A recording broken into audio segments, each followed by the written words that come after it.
Hello नमस्कार, मैं उस्मान अख्तर, आप देख रहे हैं झंझनी में आपका स्वागत है। दोस्तों आइए सबसे पहले बात करते हैं आज के हेडलाइंस की। तो देखते हैं आज क्या हेडलाइंस।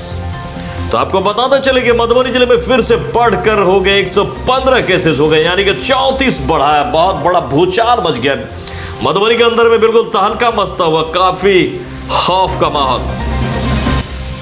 इस बीच बताते चले कि मुखिया और टीचर हेडमास्टर दोनों को बंदी बनाकर रखा गया बेलौचा पंचायत के बेला में। इस बीच बताते चले कि बट सावित्री की पूजा महिलाओं ने जमकर किया और भूल गए डिस्टेंसिंग का ख्याल। इस बीच बताते चले कि मैबी में दिख रही है काफी भीड़ भाड़, और जब सख्ती करने का कोशिश कर रही है पुलिस, तो पुलिस से भी भीड़ जाते हैं वहां के जनता, यानी कि खरीद फरोख्त करने वाला।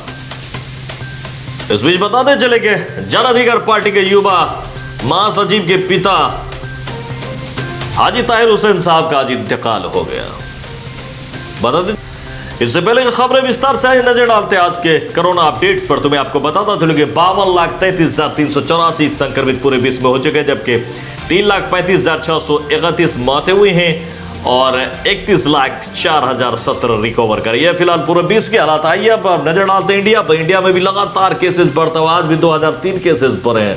आपको बताते चले कि 1,20,533 संक्रमित अभी तक भारत में हो चुके हैं, जिसमें से कि 3,605 मौतें हुई हैं और 49,911 रिकवर करी है। फिलहाल पूरे भारत के हालात अब आइए नजर डालते हैं बिहार पर। बिहार में मैं आपको बताता चलूं कि बढ़कर हो गया है 2105 केसेस, 9 मौतें हुई हैं और 571 रिकवर करी है। फिलहाल बिहार के हालात अब आइए नजर डालते हैं मधुबनी पर। मैं बताता चलूं कि मधुबनी के हालात बहुत ही खराब, 34 से बढ़ते हुए अब 115 पे जा पहुंचा। 34 केसेस बढ़ गए, जबकि सुपौल में 30, अब दरभंगा में 22 और सहरसा में 22। ये कुछ जिलों की रिपोर्ट्स जो मैं आपको बता रहा था। तो देख रहे हैं लगातार कैसे बढ़ता जा रहा है केसेस, जबकि सरकार अब नए रूल्स ला रहे हैं। कुछ बड़े शहरों के अलावा जो रेड जोन वाली शहर है, उसके अलावा अगर कोई प्रवासी आता है उसकी मेडिकल टीम चेक करेगी और होम क्वारंटाइन के लिए उसे छोड़ा जाएगा। तो कितनी बड़ी समस्या हो सकती है जान सकते इस वीडियो में बताता चलो कि भिवंडी से भी आए हुए बहुत सारे प्रवासी मजदूरों को 7-10 दिन के अंदर में ही छोड़ दिया गया है। जी हाँ, तो अब सरकार भी पूरी तरह से फैल नजर आ रही है और ढील पड़ती हुई नजर आ रही है। अब किस तरह के हालात बनाना चाहती है तो सरकार के हाथ में, सरकार भी क्या करे कितना करे। जी हाँ, लगातार क्वारंटाइन सेंटरों से आता हुआ परेशानी को देखते हुए सरकार ने ये कदम उठाई है। देखना यह है कि ये कदम से सरकार और फंस जाती है या ये उबर पाती है, क्योंकि ऐसा भी हो सकता है कि अगर इससे ज़्यादा संक्रमित बढ़ा तो सरकार भी फंस सकती है। देखना यह है कि आगे क्या होता है। अपना ख्याल रखें। चलिए देखते हैं अब खबरें। बताते चले कि मधुबनी जिले के हालात अब बद से बदतर होती जा रही है। जी हाँ, बहुत ज्यादा लगातार संक्रमित की संख्या बढ़ती जा रही है। जी हाँ, आपको बताते चले कि शुक्रवार को कोविड-19 के 34 नए पॉजिटिव केसेस सामने आए हैं। जी हाँ, ये सभी प्रवासी पुरुष हैं और एक साथ इतनी बड़ी संख्या में पॉजिटिव मामले ने प्रशासन और स्वास्थ्य विभाग की चिंता। जिले में कोरोना संक्रमित की संख्या बढ़कर 115 हो गई है। हालांकि इनमें से 21 ठीक भी हो चुके हैं, जबकि आपको बताते चलेगा स्थानीय स्वास्थ्य विभाग की जारी रिपोर्ट के अनुसार आज संक्रमितों में बासोपट्टी प्रखंड के सबसे अधिक 16 व्यक्ति पॉजिटिव आए हैं। आपको बताते चले कि सभी प्रवासी हैं, इनमें से एक को छोड़कर सभी दिल्ली से आए थे। एक व्यक्ति गुजरात से आया था।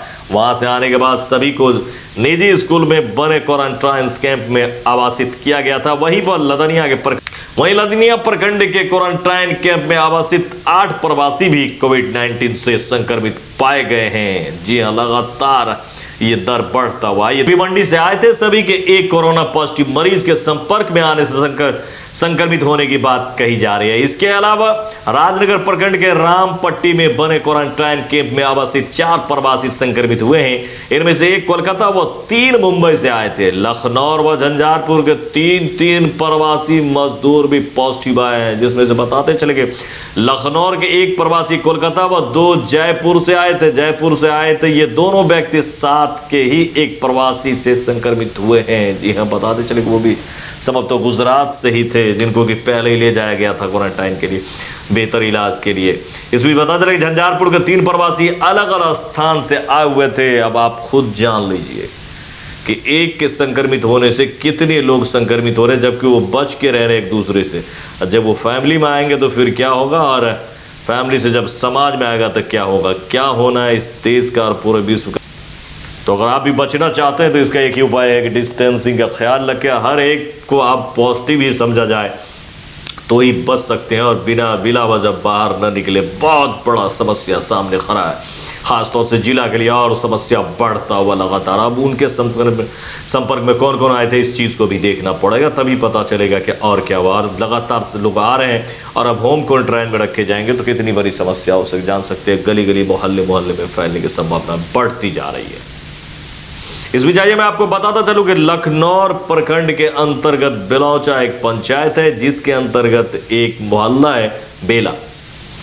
इस बेला में एक स्कूल है जहां पे क्वारंटाइन में कुछ लोग 4-5 दिनों से रह रहे हैं और उनके लिए कोई इंतजामात नहीं हो पाई। इसको देखते हुए लगातार मुखिया से वो लोग विनती कर रहे थे। कई घंटों से हल्ला फसाद के बाद इन लोगों ने आज मुखिया और वहां के जो टीचर थे, जो हेडमास्टर हैं, उन दोनों को इन लोगों ने बंदी बना लिया। और बहुत देर बाद जब प्रशासन आई तब जाके उन्होंने रूम से उन्हें निकलने दिया, और साथ ही साथ प्रशासन वहाँ खड़ी रही। जब वीडियो आए होंगे तो फिर आगे का मामला हुआ होगा।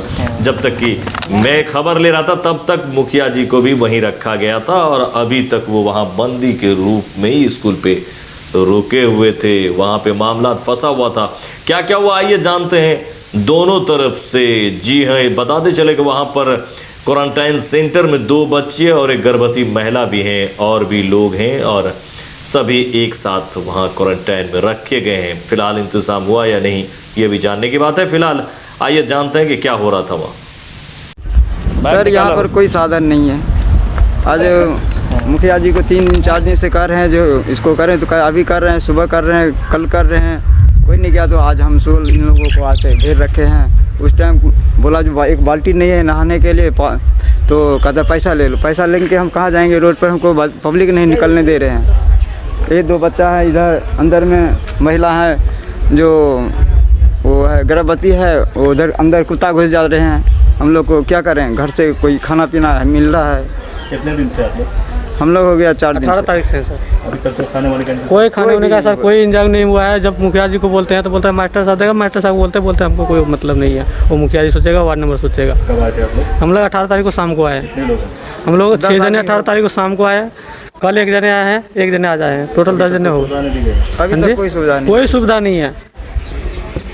तो कैसे आप लोगों ने किया था फिर सुबह से? हम लोग तो सर ऐसे ही कर रहे हैं, जो अपने व्यवस्था कर दें। घर से वो जो खाना पीना मंगा रहे हैं, यहाँ हो जाते तो सेफ्टी से रहते। और यहाँ पे हम लोग 10 जने हैं सर, बच्चे भी साथ में हैं। 4-5 दिन से ऐसे परेशान हैं। मुखिया के कई बार बोले हैं, मुखिया जी सुनते नहीं हैं। आजकल कर रहे थे, और आज मुखिया जी से बैठा कर रखा हूँ। जब देख रहा हूँ जो कुछ होने वाला है, अब अभी तक नहीं हुआ था। जो भरत में तो यहीं घर है? हाँ यहीं घर है। आज कर रहे हैं, शाम को कर रहे हैं, मिस्त्री नहीं मिल रहा। फिर बोले हमको दे दो, हम लोग कर लेंगे। फिर जाकर नहीं दिया, ज़बरदस्ती हम लोग किए हैं, तार लगाए हैं। ला के दिए? सामान तो जो वार्ड नंबर है उन्होंने ला के दिया है। वार्ड नंबर दिया। 19 तारीख को रात में ये लोग 6 आदमी आए हैं। ठीक है, इनको किसी तरह कहे गौवा नहीं रहने देते थे। हम भी कहे भाई गौवा 2 बात भी कहता है तो आप बात सुनकर रात भर कष्ट करके रहिए। 19 को 20 तारीख को पुनः 2 आदमी आए, कल भी 1 आदमी आए हैं। इस तरह कुल 8 आदमी यहाँ आए हुए हैं।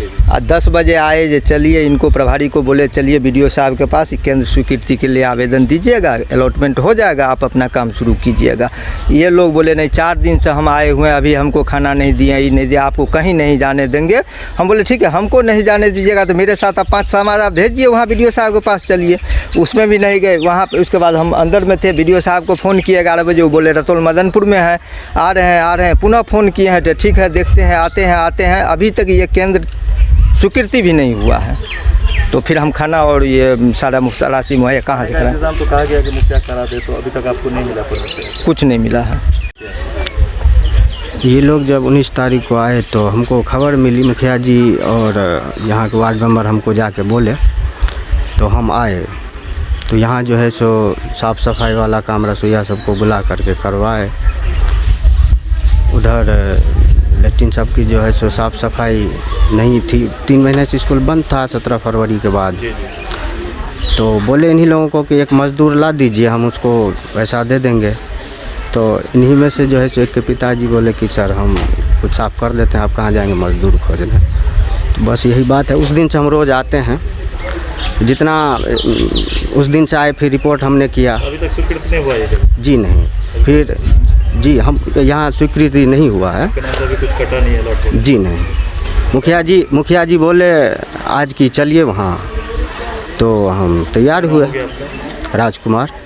तो वैसे ये लोग आप लोग को नहीं जाने दिए? जी जी। इस बीच में आपको बताता चलूं कि लखनऊ में काफ़ी हटियाएं लगती हैं, जिसके मद्देनज़र एक मैवी में भी हटिया लगता है। ये कछुवी मैवी की बात है, और वहाँ पर ये कछुआ और मैवी हाट है जहाँ पे हाट लगती है। और यहाँ पे काफ़ी भीड़ देखने को मिली है, काफ़ी भीड़, जी हाँ, रोड से लेकर के अंदर तक लगा हुआ था हटिया, और हटिया पे बहुत बड़ी भीड़ है। ऐसी भीड़ अब बहुत बड़ी संक्रमित बढ़ाने की संभावना को दावत दे रही है, न्योता दे रही है। तो इस बीच अगर पुलिस थोड़ी सी शाम में 6 बजे के बाद सख्ती करने की कोशिश करी तो लोग उनसे भिड़ते हुए नजर आ रहे हैं। आखिर प्रशासन किसके लिए कर रही है और क्या करे प्रशासन थोड़ी सी कमजोर पड़ती है तो जनता भी अब उन पे चढ़ने की कोशिश करने लगती है। अजीबोगरीब दास्तान वहाँ का। अगर यही हालात रहा तो भाई हमें बच के रहना पड़ेगा, तो ही हम बच सकते हैं, वरना मामला चले कि आज वट सावित्री का पूजा था, और सभी जानते हैं कि ये सावित्री के लिए पूजा की जाती है, क्योंकि वो अपने पति के लिए यमराज से भी भिड़ गए थे। आखिरकार यमराज को उनका प्राण उनके पति का वापस करना पड़ा था। इसके मद्देनजर औरतें जो है इस पर्व को करती हैं। हिंदू महिलाएं इनको बहुत ही खुशी खुर्रम के साथ मनाती हैं, इसमें व्रत रखती हैं और विधि विधान के साथ पूजा भी करती है। काफ़ी खुश नज़र आई, लेकिन थोड़ी सी डिस्टेंसी का ख्याल कम दिखा, भीड़ भाड़ ज़्यादा लगा हुआ पेड़ों के पास दिखा। जबकि आपको पता चलेगा आज का दिन जो था वो जुमे का ख़ास दिन से अलविदा जुमा था, और आज भी मोमिन लोग मस्जिदों में नज़र नहीं है, आपने अपने घरों में ही नमाज पढ़ते हुए नज़र आए। तो अभी तक लगातार, और आने वाले वक्तों में फिर पर्व भी है, ईद है, कल या परसों या चौथे दिन दोनों में एक दिन ईद होना है। अब देखना यह है कि कब चांद होती है और कब ईद होती है, और सरकार कुछ छूट देती है क्या। लेकिन ऐसे वक्त में छूट खतरे से खाली नहीं नज़र आ रहा, जिस तरह से लगातार पीड़ित होता जा रहा है। इस बीच में बताता चलो कि हमारे भी गाँव के कुछ प्रवासियों को छोड़ा गया है। इस बीच काफ़ी खतरा यहाँ भी बढ़ता हुआ, काफ़ी डर का माहौल बना हुआ। इतना ही सवाल को दीजिए इजाज़त, फिर से मिलते हैं अगले खबर में। अगली बार फिर से बात करेंगे नए खबर की, तब तक के लिए सवाल को दीजिए इजाज़त। अगर आपको हमारी खबर लगती है अच्छी तो इसे लाइक करें, सब्सक्राइब करें, अपने घर में रहें, बिला वजह बाहर न निकलें, क्वारंटाइन सेंटरों की तरफ न झांकें, अपने घरों में रहें। और तो लोग होम क्वारंटाइन में भी है, इसीलिए लोगों से भी बच करें। अगर आपके भी फैमिली में कोई क्वारंटाइन के लिए आता है, होम क्वारंटाइन के लिए, तो उसे अपना दुश्मन न समझकर, संक्रमित समझकर रखें और उससे दूरी बनाए रखें, उनकी देखभाल करें, लेकिन दूर से ही। जी हाँ, सोहेल को दीजिए इजाज़त, ज़रा सा सब्सक्राइब कर दें। नमस्कार।